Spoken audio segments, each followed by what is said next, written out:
Le monde dans lequel nous sommes nous renvoie tout le temps à une image fausse de nous, qui fait qu'on n'arrive pas à s'aimer tel que nous sommes. Et tant que nous ne pouvons pas accepter cette image que Dieu nous a donnée, nous aurons du mal à donner l'amour autour de nous.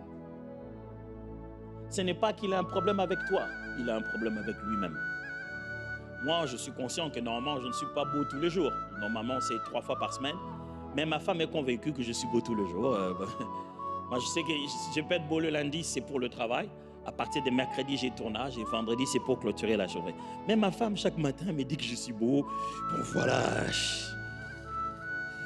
Je n'en perds rien. Humblement, j'accepte. Hein?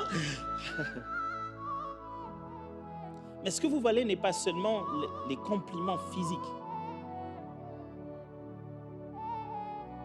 L'amour de soi. C'est ce que j'essaie de vous enseigner. Comme point de départ pour l'amour des autres. L'amour de soi. Comme faisant partie de notre relation avec Dieu. Finissons-en en montrant qu'est-ce que l'amour de soi est en réalité, selon la Bible. 1. L'amour de soi est un commandement implicite de Dieu.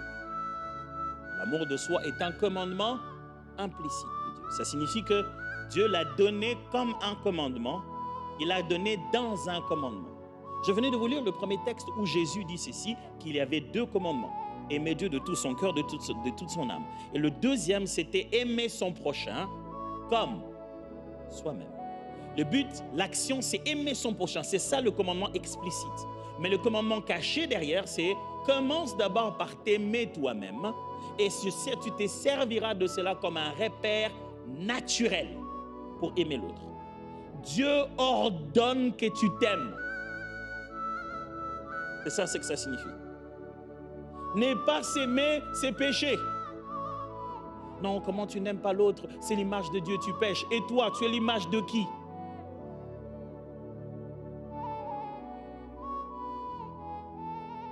Oh, je sais que ça fait bizarre. Pendant qu'on est concentré vers la gloire de Dieu, un jour comme le dimanche, et j'ai l'impression de prêcher un message presque égocentrique. Non. Je vous dis que c'est un commandement divin. Si vous n'arrivez pas à être heureux avec vous, comment votre Père qui prend soin de vous pourrait-il sentir que son objectif est atteint? Comment peux-tu vivre avec un enfant à la maison qui est mal avec son propre corps? Tu te poseras tout le temps la question, est-ce qu'on ne t'aime pas assez? Qu'est-ce qu'on n'a pas fait pour toi? Ne te sens-tu pas responsable en tant que parent d'avoir un enfant à la maison qui n'est pas à l'aise avec lui-même? Tu te dis, que doit-on faire de plus? 2. L'amour de soi est une mesure saine pour aimer les autres. 1, j'ai dit un commandement implicite. 2, une mesure saine pour aimer les autres. Tu veux savoir comment m'aimer? Regarde chez toi-même. Comment tu t'aimes?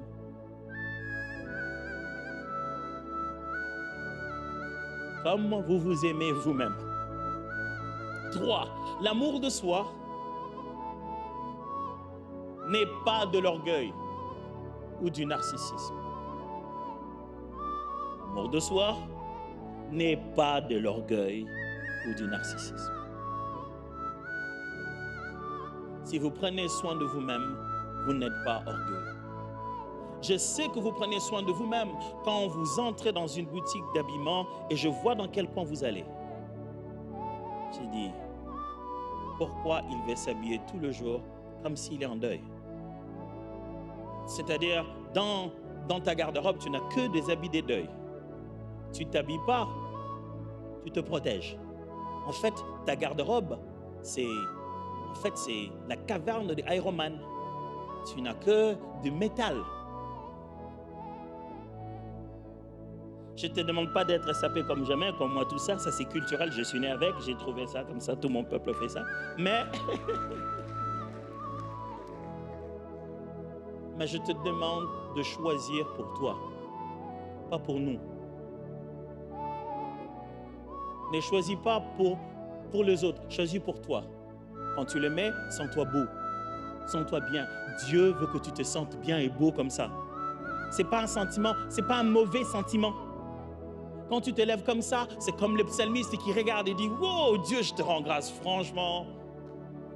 Je te bénis, Seigneur. » C'est quand tu entres comme ça, quand tu te réveilles comme ça, après avoir rendu grâce à Dieu comme ça, que je sais que quand tu vas me rencontrer, la mesure que tu te donnais est le minimum que tu puisses me donner.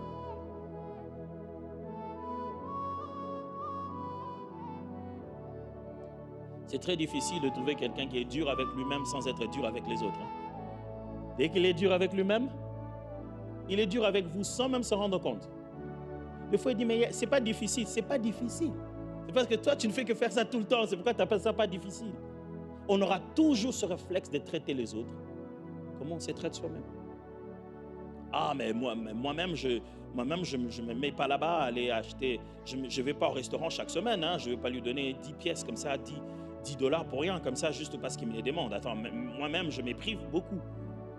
Tu ne lui donnes pas parce qu'il n'en a pas besoin ou parce qu'il en a besoin, mais tu lui donnes parce que toi-même, tu n'utilises pas cet argent. Vous avez jamais entendu ça? Il voit quelqu'un qui quémande et dit, tu lui as donné combien? 30 pièces. Oh, 30 pièces, c'est beaucoup quand même. Hein? Il dit, pourquoi c'est beaucoup? Non, mais tiens, même moi-même, quand je mange au petit déjeuner, quand je vais au travail, moi qui travaille, qui a un travail, c'est pas 30 pièces que je... C'est-à-dire, si moi, je ne mérite pas 30, il ne mérite pas 30. Alors, si on commençait par revoir de ton côté, commence à apprendre 30.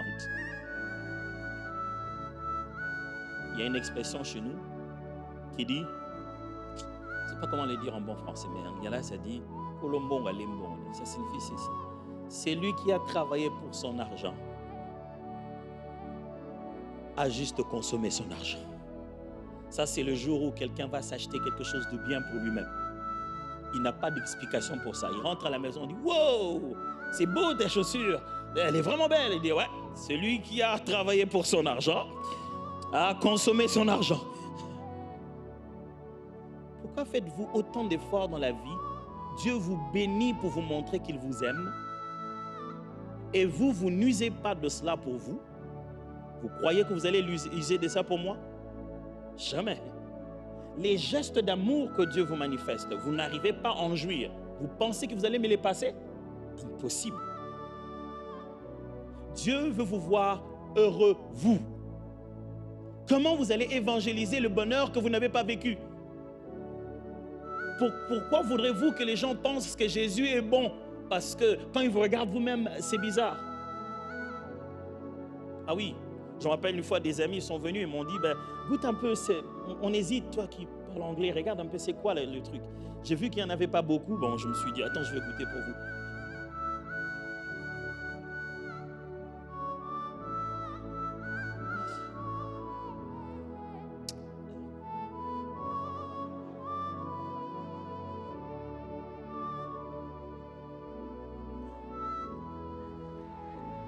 C'est à la troisième fois qu'ils se sont dit, il fait une drôle de tête, mais il continue à boire. Parce que si tu fais une drôle de tête de ce que tu consommes, pourquoi tu voudrais que je le consomme? Je n'ai pas envie de vivre ça. Si c'est ça ce que tu vis, si c'est ça être en Christ, si c'est ça connaître l'amour de Dieu, si c'est ça être aimé par Jésus, c'est devenir comme ça tel que tu es devenu au point que tu n'as aucun intérêt de toi-même. Pourquoi tu veux me dire que tu veux m'aimer? Tu veux me contaminer avec ça?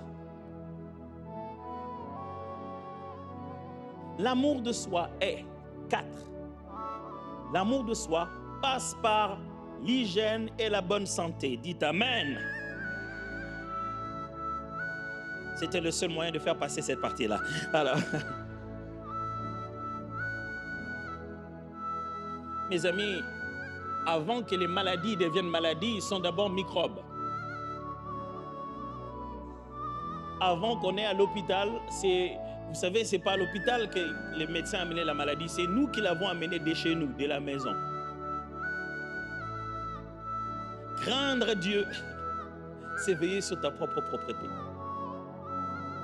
Je n'arrive pas à croire que ces pasteurs entendent nous prêcher, surveiller sur notre propre. Ce n'est pas moi, c'est Jésus. C'est drôle de voir, hein, chaque fois que tu rencontres quelqu'un qui vient de connaître une sanctification profonde dans sa vie, une conversion forte, quand il rentre dans sa chambre, tout de suite il trouve qu'elle est en désordre. parmi les signes forts d'une conversation authentique, c'est que cette personne, quand elle rentre dans sa vie, elle commence à mettre des choses en ordre. Quand je te vois, c'est comme ça que je saurai que tu m'aimes. Quand tu prends soin de toi-même. Quand tu prends soin de ton hygiène et de ta bonne santé. Si la prière, c'est que chaque fois que tu lèves les mains au Seigneur, nous, on ferme les nez, eh bien, je pense que tu as mal compris parfois de bonne odeur. Est-ce que tu prends soin de toi-même? Le Seigneur n'a rien à voir avec le parfum, c'est le parfum du cœur. Mais nous, on a tout à voir avec l'autre parfum. Le Seigneur ne voit qu'au cœur. Ces choses-là sont passagères sur la terre. Le Seigneur ne voit qu'au cœur. Écoutez, Dieu dans la Bible, lorsqu'il fait une promesse sur la vie de quelqu'un, il promet de le transformer complètement. Chacune de nos vies sont des œuvres d'art. Ce qu'il fait de nous prouve qu'il est un bon artiste. Ce qu'il fait de ta santé prouve qu'il est un bon artiste. Quand tu te mets à négliger ça, ça n'a pas de sens. Pourquoi Dieu, vous savez que dans la Bible, le fait que les femmes aient leur période féminine était réglementé par Dieu, soigneusement réglementé, jusqu'au point de parler de termes pureté et impureté. Dieu a réglementé tout, même sur les règles de santé fondamentales comme ça. 5. L'amour de soi passe par l'alimentation et le repos. Encore là, il faut dire Amen. Oh, qui est-ce qui vous le prêche? Moi-même que je suis là. Oh, Dieu m'éprouve comme pas possible aujourd'hui. Si vous voulez prendre soin de vous-même, sachez-le que ça passe dans votre assiette. Il y a des gens, vous regardez ce qu'ils mangent, vous savez ce qui va arriver. Si nous mangeons que ce que nous voulons, si nous pouvons manger tout ce que nous voulons, oh, je vous assure, j'aurais mangé des choses. Mais il y a juste des choses que notre corps n'en veut pas. Notre langue en veut. Mais notre système n'en veut pas. Ça nous fait souffrir. Moi, j'en veux, je veux sentir le goût. Mais après, ça passe pas, ça part pas, ça prend du temps, je ne dors pas. Est-ce que je mange parce que j'en veux ou je mange parce que c'est important? Un jour, on mangeait avec ma nièce. On s'est dit qu'on va se faire une grosse gâterie de nourriture et manger. Et puis elle m'a dit, il faut quand même qu'on soit bio. On va manger un peu de trucs verts. On a pris des légumes verts qu'on a mis à côté de toute la viande qu'on avait mis pour se calmer le moral. On s'est dit, on a mangé bio.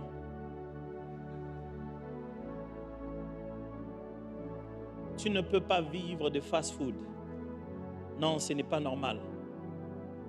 Tu ne peux pas vivre que du surgelé. Non, ce n'est pas normal. Tu ne peux pas vivre rempli de sucre. Matin, midi, soir, sucre, sucre, sucre. Il y a une quantité minimale qu'un être humain doit avoir de l'eau dans son corps. Bois de l'eau. Il y a des gens qui passent des semaines à ne pas se souvenir qu'ils devaient boire de l'eau. Mais je n'ai même pas bu de l'eau depuis ce dernier temps. Boire de l'eau, c'est craindre Dieu. Oh. Ça, c'est une bonne pub pour une marque. Une marque d'eau chrétienne dans les églises. Boire de l'eau, c'est craindre Dieu. Je vois déjà que ça peut faire beaucoup de clients. Boire de l'eau, c'est m'aimer. Si tu sais prendre soin de toi-même, ce que tu sais, comment prendre soin des autres. Ça ne passe pas que par l'alimentation, ça passe aussi par le repos. Moi qui vous parle, moi le repos, le Seigneur m'éprouve ces derniers temps. Il est vraiment en train de me donner une bonne correction en disant, tu vois, tu as repris encore à travailler comme un fou. Le repos, quand vous ne l'avez pas, c'est lui qui va vous avoir. Et quand il va vous avoir, je vous assure, il ne va pas vous lâcher. Je me souviens à un moment, je travaillais comme un fou pour la gloire de Dieu, mes amis, pour l'église, pour l'œuvre de Dieu. J'étais à l'église à 6 heures du matin. J'ai travaillé à 6 heures du matin. Je devais enseigner la première classe de l'école d'Apollos. Donc, ça fait une classe de 1 heure, 1 heure quart. 6 heures du matin, je devais être là. Donc, moi, je devais quitter chez moi 5h30. Donc, je fallait que je me lève un peu plus tôt pour prier, me préparer. 6 heures, je vais enseigner la première classe. La dernière classe est à 21h. Donc, 21h jusqu'à 22h40. 22h15, j'ai fini le temps de fermer à tout ça. 22h30, je rentre chez moi.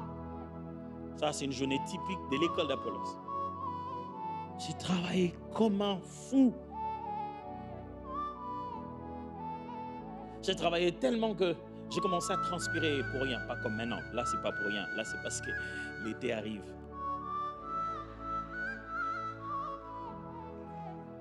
J'ai dit ça, je dis rien. J'ai transpiré pour rien. Je vais voir le médecin, il me dit, mais ton rythme cardiaque a baissé. Ton cœur ne bat plus comme avant. Qu'est-ce qui se passe? Ma tension a brusquement chuté, beaucoup plus bas. Tellement que j'étais tout le temps à l'église, matin, midi, soir, non loin des baffles, je commençais à avoir des écouphènes. Le médecin me dit, il faut que tu te reposes. J'ai dit, non, merci docteur, je pense que je vais me reposer. Comme normalement, on m'a invité pour aller prêcher quelque part, je vais aller là-bas et je pourrais me reposer. Je suis allé là, on m'a invité pour prêcher. Il y avait enseignement des serviteurs le matin, prédication le soir. Il n'y a jamais eu de repos. À un moment donné, j'ai ralenti mes activités. J'étais tellement épuisé, fatigué. Un beau matin, j'étais allé prêcher quelque part. Ma famille était avec moi. Je prêchais le soir dans une église et le matin, j'enseignais dans une conférence de leadership pour les hommes d'affaires. Entre les deux, je suis allé me soulager. Au moment où je me redressais, j'ai juste entendu un crac. Qu'est-ce qu'il y a?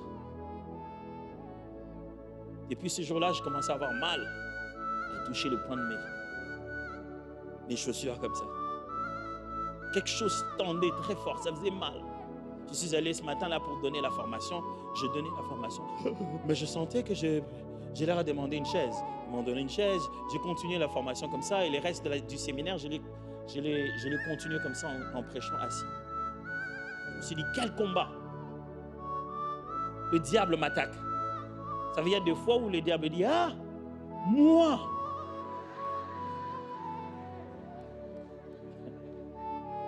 C'est-à-dire,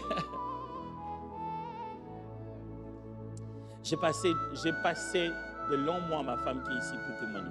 Je suis allé dans d'autres cieux pour aller me faire examiner, essayer de voir. On me dit non, c'est un problème de nerf sciatique qui est entré quelque part au milieu de tes os, là, de l'omoplate et tout. C'est très difficile. Maintenant que c'est tendu, on a fait toutes sortes de kinés.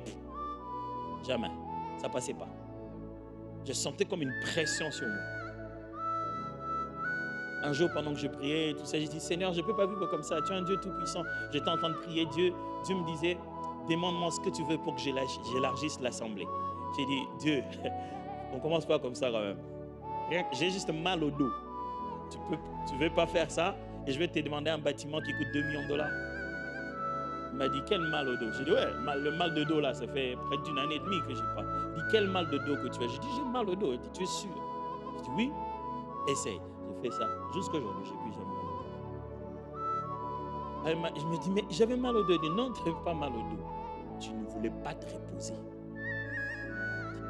Alors ce jour-là, il m'a dit, chaque fois que tu respectes le sabbat, le jour d'avant, je te donne une double portion.